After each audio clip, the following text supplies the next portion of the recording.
Hello folks, Fat Guy Flies RC coming to you from the Avon Park Aero Modelers Club. I want you to pay close attention to what's coming at us and how it's coming at us. Look at that nose gear. That nose gear on the Avios King Twin is not rocking back and forth. All right, I finally got that ME262 free wing shock absorbing landing gear. I finally got that installed. We'll talk about that more in just a second after the flight. Right aileron, left aileron, up elevator, down elevator, right rudder, left rudder. Let me make sure of something. Flight mode 1, safe mode. We don't want that. Flight mode 2, AS3X mode. That's what we want, AS3X mode. Flight mode 3, AS3X. All right, and let's make sure. Takeoff flaps, landing flaps, takeoff flaps. We'll do takeoff flaps here. I was just coming back, when I was coming down the runway. 6 minutes. Flaps up, gear up. When I was coming down the runway at us, I was coming back from the range test. That's what I was doing. Now this is one easy flying bird. Is she a beginner bird? Absolutely not. But strong, I'd say a strong second bird, third bird maybe. Landing flaps, gear down.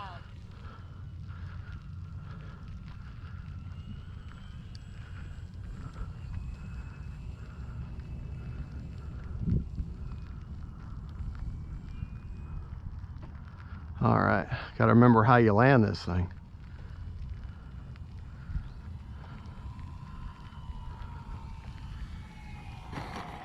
Just like that. Land her just like that. All right, that nose gear is doing its job. Look, she's tracking straight, folks. She's tracking straight, not wobbling all over the place, which is what you want. You don't want her wobbling all over the place. All right. Time remaining 5 minutes. Gear up.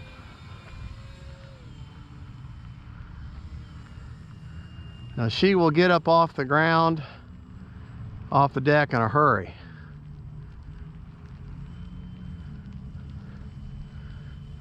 I don't want to say she almost flies hands off, because you never want to, take your fingers off the sticks if you can help it. But Gear down. Landing flaps. she does fly very well. All right.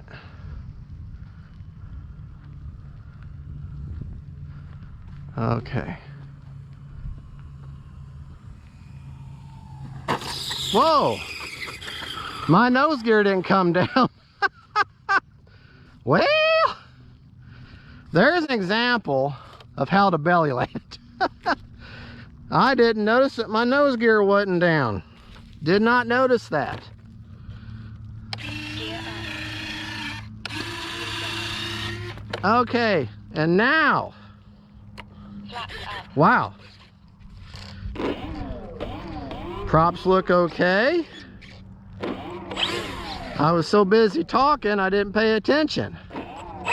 Well, sometimes have to pay attention. Let's take a look at them props one more time.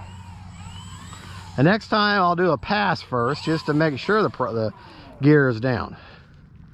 All right, the props look good. They're not wobbling. Sound good. All right, well, let's take her up again.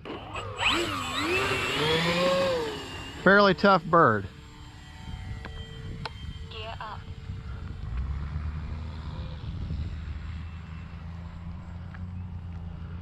Gear down. All right, all the gear is down now. Landing flaps. Time remaining 4 minutes.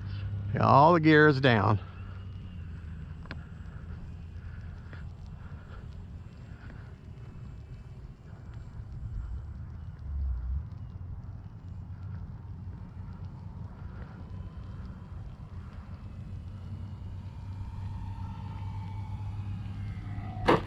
Whoa. Need to flare a little more. Flaps up. I think I may have had a prop strike. Let's make sure. Having some problems today, but everything's looking good. Ah, I may have damaged that nose gear. See, it's starting to wobble some. Well, maybe not.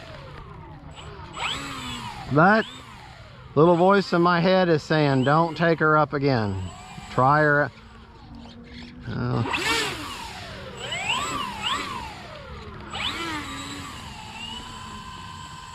right, get her turned here. We're going to turn her at a little bit of speed here. Yeah, that front nose looks like maybe I bent it a little bit in that one hard landing I had. All right, let's be smart. Motor off. And that little voice in your head says, don't go up, check things out first. You listen to it. All right, folks. Well, let's just make sure. Put the radio down. The props are off, so for safety. Let's take a look at this gear here. Well, she feels pretty solid. All right, feels pretty solid. Yeah, I think we're okay. Yeah, it's not. Yeah, okay. All right, I think we're good. Oh, if that little voice in your head says check things out before you go any further, then check things out. Listen to your instincts. Right, left, down, right, left. Motor on. All right, we're not gonna do takeoff flaps because this plane really, she lifts up so easily. Gear up. And she lifts so well. I'm running a 5,000 Spectrum Smart battery in her, just so you're aware. Good looking plane. Gear down. All right. Landing flaps. Time remaining 3 minutes. All right.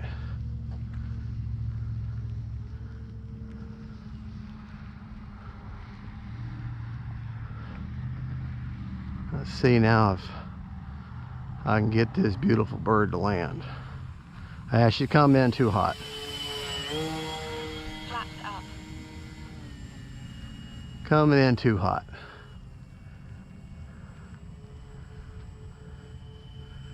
We'll try landing her from the other direction. Landing flaps. Flaps up.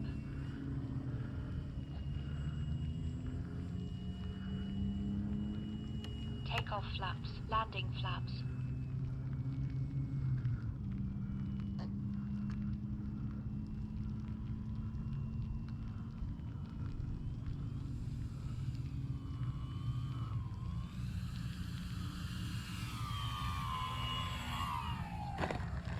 There now. That's a little bit better. Still got 2 minutes and 16 seconds. So, yeah, look at that nose gear. It's not wobbling back and forth at all. No, it's fine. Yeah, believe me, if you see the stock one, it goes back and forth like this, and your nose is just, you got to gun it and get it off the deck. Takeoff flaps. Just to keep from having a what you call that, a ground loop on takeoff. 2 minutes. Gear up. All right. Let's make ourselves a nice pass here. Landing flaps. Low pass or a slow pass. Got the landing flaps down. Coming in for a glamour shot here. Gear down. Flaps up. All my gear is down. Landing flaps. Flaps are coming in.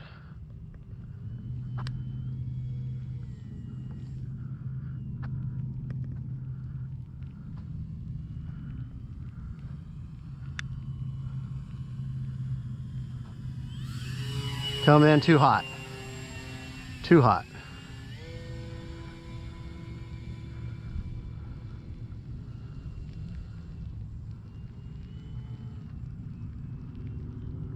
All right, this is a better approach here.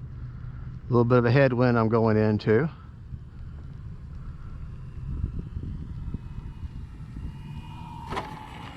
There. Flat tire. Landing flaps. Oh, touch and go there.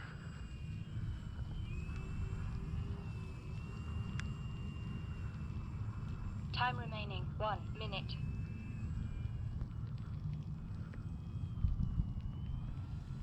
All right.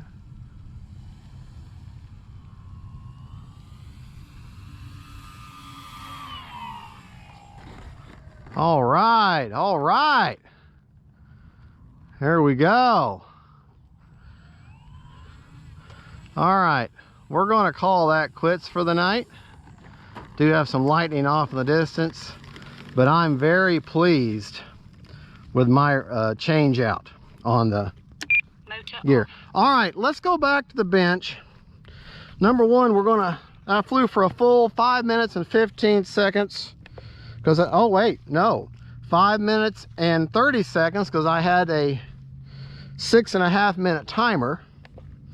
So let's go back. Number one, let's see what's left in the tank, as GB Linden likes to say. So I flew for a good 5.5 minutes. Okay, and then we'll talk about this nose gear. Okay, nice hatch. That's where I have the 5004S right in the middle of the tray. Oh, and one of my viewers told me a couple of times, hey, you need to check the battery tray, that the screws might be loose on it. Well, I did, and on mine they were nice and tight. Maybe that's something they heard about and they repaired it, or before they put this version here out, or mine anyways. 49% left, so I flew for a good 5.5 minutes. I could have gone 7 minutes easy. All right, now let's talk about this nose gear. Okay, if you look, I did do a video on it. It took me 4.5 hours of figuring out just what I'm doing. Once I'd paid the $34 for this nose gear, got it in, took the old one out. This does drop in. However, if you look at the angle that this wheel goes back, okay, when it closes, it hits the bottom of the battery tray and won't complete the cycle. When a retract doesn't complete its cycle, it gets stuck there. So I cut this part of the nose wheel out, or the bottom of the battery tray out, and it still didn't go down all the way. So I tried turning it around, took it out on a flight where this was angling this way, and it was so hard on the nose. I filmed it, but I didn't put the video on because it was, I said, no, I got to get this turned around. So what I did is, if you look up in here at the retract, where the metal, where the bottom of the retract joins the hard point, I put two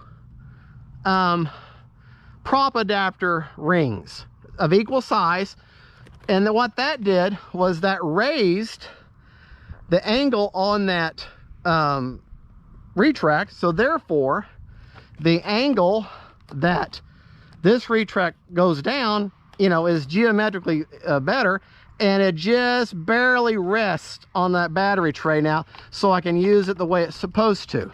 Now that's that problem. Then, in order to get this retract to properly go up and down, you have to cut several ounces of foam out of there. Look, I mean, if you all have this plane, I'm missing a whole lot of foam to get that to go up and down. And then once I got that all in and I was happy with it, it went down opposite the other retract. So I thought, well, duh. So you have to get a servo reverser. So you have to raise the rear end of the retract up to where the nose will come in, or the nose gear will fold down properly. You must cut a decent amount of foam out to get it to work. And you must have a servo reverser in order to get your gear to work right. So those are things you need to know about before you decide to change. I will be honest, if I had it to do all over again and the time spent in scratching my head and cussing and being mad, I would have just left it stock the way it was and just fought with it, wiggling a little bit. But those props on that belly landing, those props did fine. I'm still going to order me another set, and there you go, because they may have like a little structural crack closer into the hub, so I don't want to run the risk. I know you say that and you flew again, but they seem fine. I didn't feel anything. I didn't hear anything. The biggest telltale sign that you've got a problem with your motor is you'll hear a vibration or a clicking sound, and they sounded nice and then purred like a kitten. Oh, the motor mounts, when I put her together, one was slightly loose on one screw, so be aware of that. She still is a great plane, even though she's got some problems with a few things, little quality control things here and there. If you go through, you check everything, make sure everything's nice and tight, you know, maybe change the nose gear out for that. You know, that's going to be another $30 to $40 upgrade. You know, that basically ate up the savings that I took on the discount, but from the Hobby King was running a sale. But if you're willing to put up with some of that, it's a great plane. Great flying plane. Looks great in the air. We all look how, you know, how good thing that thing looks. It looks awesome. All right, folks. Well, don't forget to like and subscribe. This is Fat Guy Flies RC. That's the Avios Hobby King Twin Air with the free wing ME262 nose gear installed. Oh, and I also put DeBro's low bounce 2 1/4 inch tires on the back. So in the front has suspension now, so she's riding good. All right, folks, y'all have a good one. Don't forget to like and subscribe. God bless y'all, and don't forget faith, family, and friends, and then these wonderful planes. Bye-bye.